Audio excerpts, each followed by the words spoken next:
In a world full of distractions, there is one big question on every dog owner's lips. How do I become more than just the person holding the other end of the leash? We all get dogs with a dream in mind, a vision of the future. And if right now your everyday reality isn't quite that picture you had in mind, you are in the right place. It really doesn't have to be this way. You absolutely can and will be more to your dog than just the person who gets in between them and the world. The key is you need to be more sexy. More sexy than the neighbourhood cat. More sexy than the jogger in the park. More sexy than that half-eaten hamburger they just found on the floor. And yes, even more sexy than the dog across the road. I'm Tom. And I'm Lauren. Together we're Absolute Dogs. And you're listening to the Sexier Than a Squirrel podcast.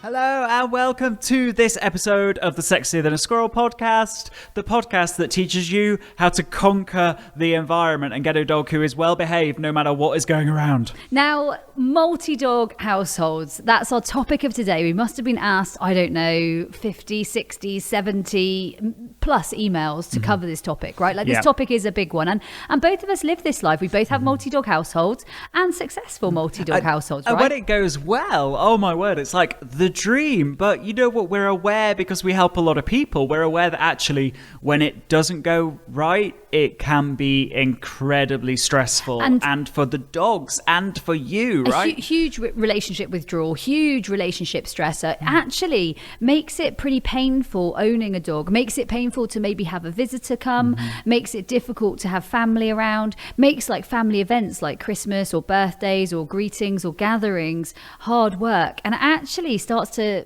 potentially make you a little bit antisocial when you own a multi-dog household, right? And so whether you have a multi-dog household at the moment, whether you one day dream of having one, or whether actually you're quite happy with your single dog household, actually, there's a lot that you can learn from this, because this is about inter-dog relationships. It's about multiple dogs being in the same space. And what we're going to do is we're going to run through some tips that have meant that our multi-dog households are really harmonious, and yet we're aware of how this can go wrong as well. And the thing is, when it does go wrong, right, it goes at times catastrophically wrong, where actually sometimes people don't even know how to get it back on track, where dogs actually end up living separate lives in that house pretty much forever. And yet when it goes right, like we explained, it's a beautiful thing. Yeah. And in fact, I'm just thinking about this, and actually I reckon it's the biggest request from a vet behavior point of view of multi-dog household catastrophe and needing like input there. And naughty but nice, when we tackle all of the in-person naughty but nice cases here,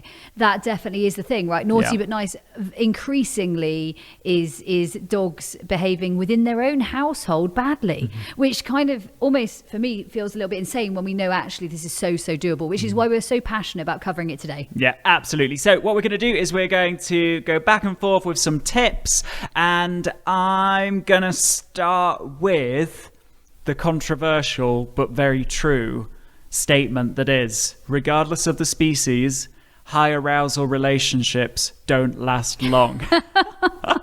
Tom always loves this one. He loves to exaggerate the high arousal word. And so what we mean by that is we really need to inspire low arousal, calm relationships between dogs. Because actually what we've got is if two dogs have very over-aroused, over-excited interactions with one another, over-arousal is just one step away from fear. And so if we can inspire calm, positive relationships where what they're doing is entirely appropriate and of the right emotional state, then we're winning. And the way that we do that is we're smart about what our dogs do together. So we make sure that if they want to play, that we're, employing them in what is appropriate. And that is usually some kind of calming activity. And then once you've got this foundation of a calm relationship, sure, then you can grow further interactions on it, but there has to be that foundation of calmness. Okay, next tip would 100% for me be, I have to say, gated communities. Gated communities make my life so easy. And when I say gated communities, what might I mean? Well, okay, say we've got a young dog in the house who we're doing some training for a client with, and that dog would be maybe puppy pen or a crate or a space where they are safe. And then we might have maybe a stair gate gate. Maybe we might have a boundary. Maybe we might have a different form of sort of puppy space or room, or an appropriate space like a conservatory, or where do you do your laundry? A laundry room. What do they call them? There's a word. Utility. That's the word I can't think of. A utility room. Whatever it is that is appropriate in your house, those are the gated communities. And for example, our house, when you come up, there's a stair gate on the bottom of the stairs, and initially that was there for Eliza, and then it stayed there for the dogs. At the top of the stairs there's another stair gate. Going into the kitchen there's another stair gate. Most of the time those are open, and at appropriate times they might be closed. Puppies and dogs. I had a lady only today ring and say, I don't know what to do. My adult dog is growling at my new puppy. I've been so excited about getting my new puppy, and now my adult dog is growling at them. What do I do? And my first thought is, why are they in the same space together? Like, for me, they wouldn't be given that close proximity, like let's get them to be friends at 8 weeks old space. And a gated community allows you to unlock freedom in a house that maybe seems like you could maybe need to limit that, right? Absolutely. So next tip would be that even the strongest of relationships, when together for too long, you know what, you can start to see cracks in that. And so what we've got to be aware of is that if our dogs are spending time together all of the time, and they're not getting any breaks from one another, well, that is putting unnecessary strain and unnecessary, it's really just kind of, if it's not needed and it's causing harm, then actually how about spending some time apart and letting those buckets empty, and letting them actually just really kind of have a moment of not being exposed to what the other dog's doing, to really calm down. So that would be the second one, and the third one, and that's built on, of course, gated communities. In order for that to happen, they can't have access to each other all of the time. And again, this one builds on gated communities and exactly what Tom's just said, like not having access to each other all the time. And this would be multi-dog boundaries. And what I love about multi-dog boundaries is that multi-dog boundaries, in fact, I've got Classic. She's sat at my maybe just explain legs. What boundaries are for the new people. Classic sat at my legs right now, and I know you guys are listening and you can't necessarily see her. At the same time, what I love about boundaries, they are given a spot, a place, a target, somewhere that they are allowed to sit and relax and rest. We train our dogs to go to this space. This space is a calm space. They put their pajamas on. They get comfy, they get cozy, they get lazy. I'm looking at her right now. She's stretched out. She's got a little paws hanging over the edge. She's got her head down. She's looking pretty relaxed, pretty settled. And that's their space. Now, when they're in that space, I might have one dog on one boundary, one dog on another boundary. A boundary could be anything that gives your dog a defined space. So it could be a vegetable box with a bed in it. It could be one of those high-sided beds that's got like the raised sides around the corner. It could be a comfy, squishy bed, something that has some level of definition to it, I would say. Could be a raised bed. And actually, this is their space. Now, I might have a couple of my dogs on, there we get to see Classic, for those of you who get to watch. And actually, I might have a couple of my dogs on a boundary at any time. And if they're good in close proximity, then maybe together, but majority of the time actually I would have them separately, so they would be separately on boundaries. There's something we utilize in our households, and actually they allow us to maybe give chews, or they maybe allow us to give one dog an opportunity to just have a bit of a break from another dog, and they kind of give some level of definition, right? They give a level of definition in there. Absolutely. So the next tip that we're going to give you is that fair does not mean equal. And what we mean by that is that in a multi-dog household, every dog's going to have their strengths, have their weaknesses. You know, they might be different ages and have different physical requirements as well. And that means that if you're approaching this as you've got to treat every dog exactly the same, well, that means that actually some dogs are not getting what they need. And so let's give an example of that. Like Blink, for example, when she was having she had a surgery, and you want to take them all out together. Yeah. Right? Like and Blink had a surgery. She didn't need to go out for the big long hike. And yet as an owner, you'll see some owners as a vet, right? And I'll see some owners as a full-time professional trainer here. They will still walk their dog, even though they've just had a surgery, because they can't leave one at home. Yeah, and that's like physical requirements. And then what we've also got to think is like behavior requirements. Like, for example, I'm just thinking about a situation that I was involved in a couple of weeks ago where there was a household of 3 dogs. The relationships, let's say, had deteriorated to the point where, unfortunately, 2 dogs had got into a fight. And the challenge is that the dogs... all 3 dogs were doing exactly the same day in, day out. But there was one dog in that household that was like a typical naughty but nice dog, in that with any opportunity they would be like in high excitement or high arousal, and their bucket was always very full. Now the challenge is that the other 2 dogs in the household, they weren't like that, but in treating them all the same, that dog was not getting what it needed, and that dog's bucket one day overflowed, and the owner knew that this dog was maybe, not necessarily having the best experience lately, because they were maybe reacting on walks, they were chasing things, but we had to walk all 3 of them because otherwise it would not be fair. And what that led to is actually the dog that was like your typical naughty but nice type dog attacking one of the other dogs. And the fact is, it wasn't attacking, it wasn't in I think attacking almost sounds like it was like a vindictive type thing. That dog was actually the victim in all of this. Right? It was literally like, it was a consequence of the situation that they found themselves in. And so by saying that fair doesn't mean equal, by actually treating dogs based on their individual needs rather than the group needs, then you're treating each dog fairly. So another example for me is, quite often I walk up on the moor, as do you. One of my dogs, I do have to work really hard with her around stock because she's looking at stock. Well, actually, not just for her, but sometimes for me, I don't take her and I don't feel bad about it. She stays at home. I take some of the other dogs, and when I get back, I might do something different with her. So I might play some Triple F, or maybe I play some of the Sexier than a Squirrel challenges, or maybe she does some of the training academy games, or maybe she does some of the 21 days to stress-free walks games.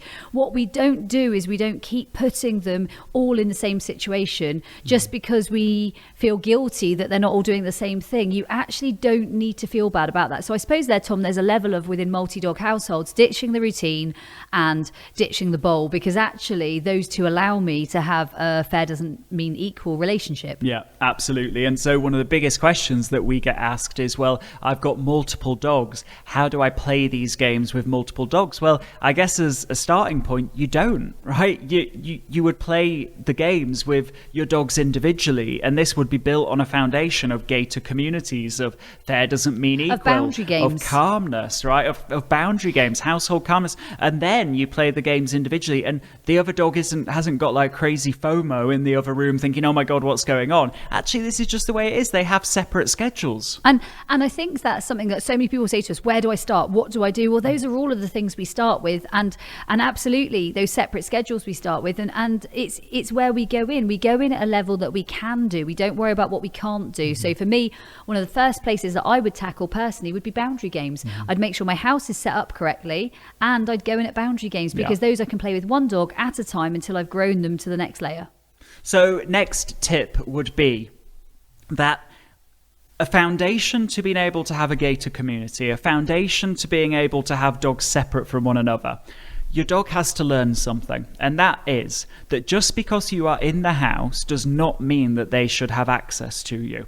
And this seems like something like, oh, it doesn't matter, I don't mind my dog following me around. Or I love that they greet me when I come in the house, like, and they do zoomies and they carry stuff and they scream. I love that they want to be with me. But the reality is that actually you're now totally limited to having all the dogs with you at all times. And as you know, that might not be in their best interests in that moment, in that day, in that week. They might have different requirements. And so what we do is we have a gator community, but then we actively promote and really celebrate our dogs spending time away from us, whether that's by giving them like a passive calming activity, like a long-lasting chew or a canine calm mat with some of their daily food allowance on. What they learn is that actually just because you're in the house doesn't mean that they have access to you, and it's cool. Just because you're in the house doesn't mean it's high arousal.